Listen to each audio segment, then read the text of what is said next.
আজকে অনেক ঠান্ডা পড়ে গেছে। ঢাকায় নর্মালি গতকালকে এত ঠান্ডা ছিল না, কিন্তু আজকে সকাল থেকে দেখলাম খুব ঠান্ডা। আর আমিও ভুল করে সোয়েটার নিয়ে যাই নাই। আজকে সিরিয়াসলি অনেক ঠান্ডা, কুয়াশা বোঝাচ্ছে। কিন্তু দেখেন, আমরা মানুষদের সোয়েটার আছে, কত কিছু আছে, কিন্তু এই সামলা প্রাণীগুলো কত কষ্ট করে শীতের মধ্যে। কি আবার ব্যথা পাইছে?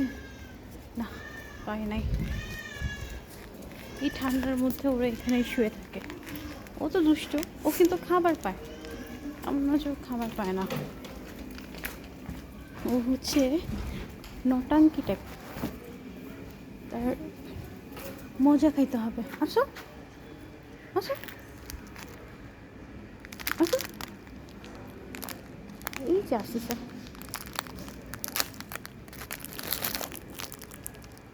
কি ব্যথা পেয়েছে, ওর একটু বয়স হয়ে গেছে।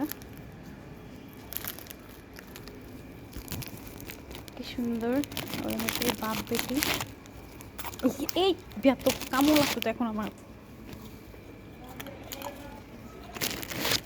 তুমি খাও এটা, তুমি খাও।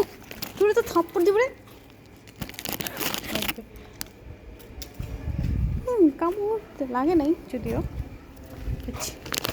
ছোটু, দুষ্টামি করবো না, বাপ বেটি খাক। আমি চলে যাই, কেমন লাগে নাই। নো, যতই আদর করি না কেন, টিকার ভয় তো সবারই কাজ করে, তাই না?